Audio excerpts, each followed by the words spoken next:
Жители Беслана проявили активную гражданскую позицию. Явка избирателей на выборах депутатов собрания представителей 7-го созыва города Беслан составила 41,2%. По предварительным данным, победу на выборах одержала политическая партия «Единая Россия». За нее отдали голоса 46,40% избирателей. Следом идет «Справедливая Россия», набравшая 31,38%. Третью позицию уверенно занимает политическая партия «Патриоты России». Это 10,78%. За Северо-Осетинское республиканское отделение политической партии «Коммунистическая партия Российской Федерации» отдали голоса 5,80% избирателей.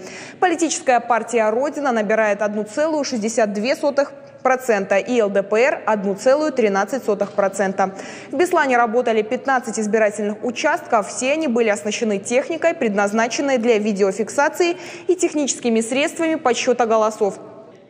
Комплексами обработки избирательных бюллетеней КОИП. Еще 2 дополнительных разместили в Бесланском медицинском центре и в Центральной районной больнице. Серьезных нарушений в ходе голосования не выявлено, однако несколько жалоб в ТИК все же поступило. Члены комиссии обещали рассмотреть их и в ближайшее время вынести решение.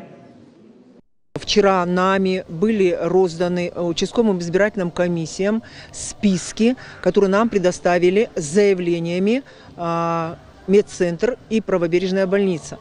А эти списки были розданы для того, чтобы на своих участках их вывели из списка, вычеркнули с дополнением в особой отметке о том, что они будут голосовать на временных участках.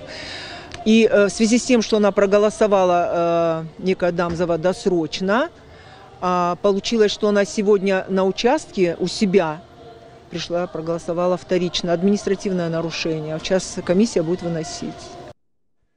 От каждой партии за ходом голосования следили наблюдатели. По информации ТИК, жалоб от них не поступало. О высокой организации выборной кампании заявили и общественные наблюдатели.